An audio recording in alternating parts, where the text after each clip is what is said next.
യുവജന സമരങ്ങളെ ചോരയിൽ മുക്കിക്കൊല്ലാൻ ശ്രമിക്കുന്ന ക്രൂരനും രക്തദാഹിയുമായ മുഖ്യമന്ത്രിയാണ് ശ്രീ പിണറായി വിജയൻ. കേരളത്തിൽ ഇത്രയും ക്രൂരനായ, മറ്റുള്ളവരുടെ ചെറുപ്പക്കാരുടെ ചോര ഭൂമിയിൽ പതിക്കുന്നത് കണ്ട് ആഹ്ലാദിക്കുന്ന, അതിൽ ആനന്ദിക്കുന്ന ഒരു മുഖ്യമന്ത്രിയും കേരളത്തിൻ്റെ ചരിത്രത്തിലുണ്ടായിട്ടില്ല. തനിക്കെതിരെ സമരം ചെയ്യുന്നവരെല്ലാം അടിച്ചമർത്തപ്പെടേണ്ടവരാണ്. ഒരു പ്രതിഷേധവും എതിരായി ഉണ്ടാകാൻ പാടില്ല എന്ന് നിർബന്ധ ബുദ്ധി പിടിക്കുന്ന ഏകാധിപതിയായ ഭരണാധികാരിയാണ് പിണറായി വിജയൻ. സംസ്ഥാന വ്യാപകമായി പോലീസിനെ ഉപയോഗിച്ചും ക്രിമിനലുകളെ ഉപയോഗിച്ചും കേരളത്തിലെ ചെറുപ്പക്കാരെ, സമരം ചെയ്യുന്ന ചെറുപ്പക്കാരെ പിണറായി വിജയന്റെ നേതൃത്വത്തിൽ ഒരു സംഘം വേട്ടയാടുകയാണ്. ഇന്നലെ ആലപ്പുഴയിൽ നടന്നത് അതിക്രൂരമായ സംഭവമാണ്. അവിടെ യൂത്ത് കോൺഗ്രസ് ജില്ലാ പ്രസിഡന്റിനെ 20ഓളം പോലീസുകാർ വളഞ്ഞു വെച്ചാണ് മർദ്ദിച്ചത്. ചോര തലയിൽ നിന്ന് ഒഴുകുമ്പോഴും പോലീസുകാർ ക്രൂരമായി അദ്ദേഹത്തെ മർദ്ദിച്ചുകൊണ്ടിരിക്കുകയായിരുന്നു. 20ഓളം പേർ. ഇന്നലെ പെൺകുട്ടികളെ തലക്കടിച്ചത് അവിടുത്തെ പുരുഷ പോലീസുകാരായിരുന്നു. പെൺകുട്ടികളോട് ക്രൂരമായിട്ടാണ് പെരുമാറിയത്. നേരത്തെ തിരുവനന്തപുരത്ത് സമരം നടന്നപ്പോൾ മഹിജ എന്ന പെൺകുട്ടിയുടെ മൂക്കിന്റെ പാലമാണ് ലാത്തി വെച്ച് അടിച്ചു തകർത്തത്. വേറൊരു പെൺകുട്ടിയുടെ കണ്ണിലാണ് പോലീസ് ലാത്തി വെച്ച് അടിച്ചത്. മറ്റൊരു പെൺകുട്ടി വീണ് കിടന്നപ്പോൾ അവളുടെ മുടിയിൽ ചവിട്ടിയാണ് നിന്നത്. കണ്ണൂരിലും പെൺകുട്ടികൾക്ക് നേരെ ക്രൂരമായ ആക്രമണം, കൈ തല്ലി ഒടിച്ചത് ഉൾപ്പെടെയുള്ള ക്രൂരമായ ആക്രമണങ്ങളുണ്ടായി. ഇന്നലെ വളരെ ഗുരുതരമായി ആണ് പെൺകുട്ടികൾക്കടക്കം ആലപ്പുഴയിലെ ലാത്തി ചാർജിൽ പരിക്കേറ്റത്. ക്രൂരമായി യുവജന സമരങ്ങളെ കൈകാര്യം ചെയ്യാൻ മുഖ്യമന്ത്രി പിണറായി വിജയൻ നിർദ്ദേശം കൊടുത്തിരിക്കുകയാണ്.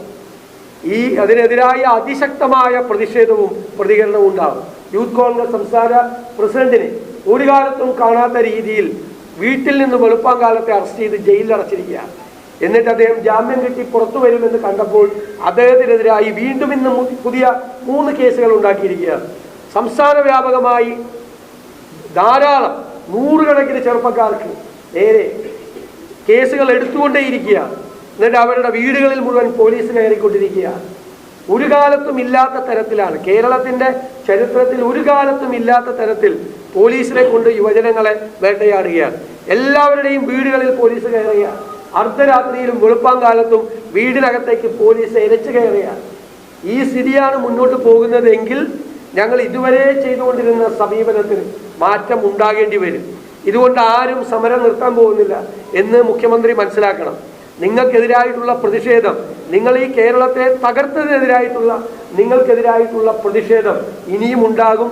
അതിൻ്റെ 100 ഇരട്ടി ശക്തിയായി നിങ്ങൾ അടിച്ചമർത്താൻ ശ്രമിക്കുന്നതിൻ്റെ 100 ഇരട്ടി ശക്തിയോടുകൂടി ഞങ്ങൾ ആഞ്ഞിരിക്കും. നിങ്ങൾ വിഷയം മാറ്റാൻ ശ്രമിക്കുകയാണെങ്കിൽ വിഷയം മാറ്റാൻ കഴിയില്ല. നിങ്ങൾ അഴിമതിക്കാരനായ മുഖ്യമന്ത്രിയാണ്. നിങ്ങളുടെ കുടുംബവും അഴിമതിയിൽപ്പെട്ടിരിക്കുക. നിങ്ങൾ കുടുംബത്തിന് വേണ്ടിയിട്ടാണ് നിങ്ങൾ ഈ അഴിമതി മുഴുവൻ ചെയ്യുന്നത്. അതുകൊണ്ട് നിങ്ങളും നിങ്ങളുടെ കുടുംബവും ചെയ്യുന്ന അഴിമതികൾ എണ്ണി ഞങ്ങൾ പുറത്തു കൊണ്ടുവരും. നിങ്ങളെ കേരളത്തിൻ്റെ മുമ്പിൽ നിങ്ങളുടെ പൊയ്മുഖം അനാവരണം ചെയ്യും. നിങ്ങൾ അഴിമതിക്കാരനും ക്രൂരനും രക്തദാഹിയുമായ മുഖ്യമന്ത്രിയാണ് എന്ന് ഞങ്ങൾ കേരളത്തിലെ ജനങ്ങളെ ഞങ്ങൾ ബോധ്യപ്പെടുത്തും. അതിനുള്ള പരിപാടികളുമായിട്ടാണ് ഇന്ത്യൻ നാഷണൽ കോൺഗ്രസും UDFും മുന്നോട്ട് പോകാൻ ആഗ്രഹിക്കുന്നത്. ഈ സർക്കാരുമായി ഒരു വിട്ടുവീഴ്ചയ്ക്കും ഞങ്ങൾ തയ്യാറല്ല. സർക്കാരിൻ്റെ മുമ്പിൽ ഒരു കാര്യത്തിലും ഞങ്ങൾ മുട്ടുമുടക്കില്ല. ഞങ്ങളുടെ കുഞ്ഞുങ്ങളുടെ ചോര വീണ ഈ മണ്ണിൽ നിന്നുകൊണ്ട് ഞങ്ങൾ ഈ സർക്കാരിനെതിരായിട്ടുള്ള ഞങ്ങളുടെ പ്രതിഷേധവും ഞങ്ങളുടെ എല്ലാവിധത്തിലുള്ള സമരപരിപാടികളും ഇതിനേക്കാൾ ശക്തിയായി ഞങ്ങൾ മുന്നോട്ട് കൊണ്ടുപോകാനുള്ള തീരുമാനമാണ് പാർട്ടി എടുത്തിരിക്കുന്നത്. കരുവന്നൂരിൽ കോടികളുടെ അഴിമതിയാണ് നടന്നിരിക്കുന്നത്. ആ അഴിമതിയിൽ 1ാം പ്രതി CPM ആണ്. 1ാം പ്രതി CPM നേതാക്കന്മാരാണ് അവിടെ പണം പാർക്ക് ചെയ്തിട്ടുള്ളത്. അവർ നടത്തിയ അഴിമതിയുടെ പണമാണ് അവിടെ ചെയ്തിട്ടുള്ളത്. തെറ്റായ ആളുകൾക്ക് ലോൺ കൊടുക്കാൻ വേണ്ടി ഇന്ന് മന്ത്രിമാരായിരിക്കുന്ന ആളുകൾ വരെ അവിടെ നിർദ്ദേശം നൽകി എന്ന് മൊഴി കിട്ടിയിരിക്കുക.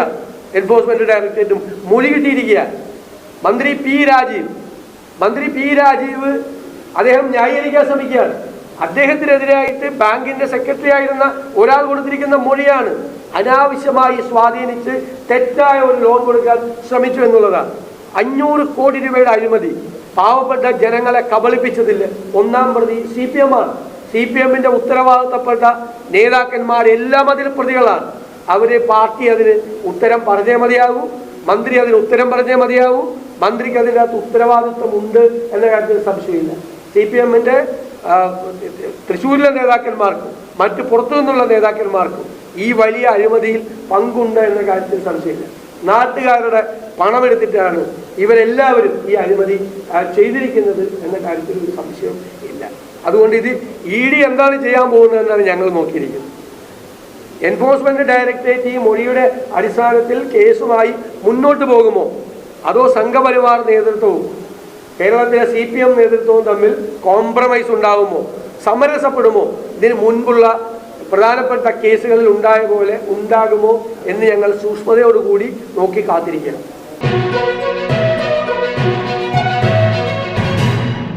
സബ്സ്ക്രൈബ് ചെയ്തിട്ടില്ലാത്തവർ ഇപ്പോൾ തന്നെ സബ്സ്ക്രൈബ് ചെയ്യുക. നോട്ടിഫിക്കേഷൻ ലഭിക്കുവാൻ ബെൽ ബട്ടണും അമർത്തുക.